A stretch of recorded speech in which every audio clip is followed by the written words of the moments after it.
আসসালামু আলাইকুম দর্শক, আমন্ত্রণ জানাচ্ছি জনকল্যাণ মিডিয়ার এখনকার বিশেষ সংবাদে। প্রথমে জানিয়ে দিচ্ছি সংবাদ শিরোনাম। আসন্ন ঈদুল ফিতর থেকে শতভাগ উৎসব ভাতা পেতে পারেন এমপি ও শিক্ষকরা। জানাচ্ছি বিস্তারিত।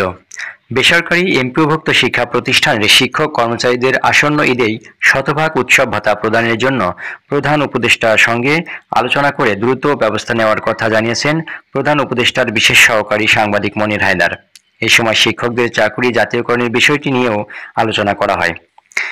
শুক্রবার সন্ধ্যায় মেহেরপুর প্রেস ক্লাবে বাংলাদেশ শিক্ষক কর্মচারী ঐক্যজোটের সঙ্গে এক মত বিনিময় সভায় এই কথা জানান তিনি। মতবিনিময় সভায় উপস্থিত ব্যক্তিবর্গ জানান, প্রধান উপদেষ্টার বিশেষ সহকারী সাংবাদিক মনির হায়দার মেহেরপুর প্রেস ক্লাবে মতবিনিময় সভায় আসলে বেসরকারি এমপিভুক্ত শিক্ষা প্রতিষ্ঠানের শিক্ষক কর্মচারীদের বেতন বৈষম্য ও অন্যান্য নানা অসুবিধা নিয়ে আলোচনা হয়।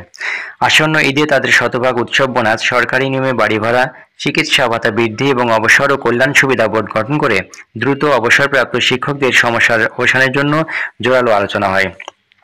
এ সময় প্রধান উপদেষ্টার বিশেষ সহকারী সাংবাদিক মনির হায়দার আসন্ন ঈদেই এমপিওভুক্ত শিক্ষক কর্মচারীদের কিভাবে শতভাগ উৎসব ভাতা কার্যকর করা যায় তা নিয়ে প্রধান উপদেষ্টার সঙ্গে আলোচনা করে দ্রুত ব্যবস্থা নেওয়ার কথা জানান। এছাড়া শিক্ষকদের অন্যান্য যে ন্যায়সঙ্গত দাবিগুলো রয়েছে পর্যায়ক্রমে সেগুলো বাস্তবায়নের জন্য প্রধান উপদেষ্টার কাছে তিনি বিষয়টি তুলে ধরবেন বলে জানান। মতবিনিময় সভায় প্রধান উপদেষ্টার বিশেষ সহকারী সাংবাদিক মনির হায়দার আরও জানান, শিক্ষকদের সব দাবি যুক্তিসঙ্গত, তবে বাস্তবায়ন করা সময় সাপেক্ষ। আসন্ন ঈদে এমপিভুক্ত শিক্ষক কর্মচারীদের শতভাগ উৎসব ভাতা যাতে পান সেজন্য প্রধান উপদেষ্টার সঙ্গে আলোচনা করে দ্রুত ব্যবস্থা নেওয়ার কথা জানান। এছাড়া অতি দ্রুত অবসরপ্রাপ্ত শিক্ষক কর্মচারীদের সমস্যার সমাধান করা হবে বলেও জানিয়েছেন তিনি।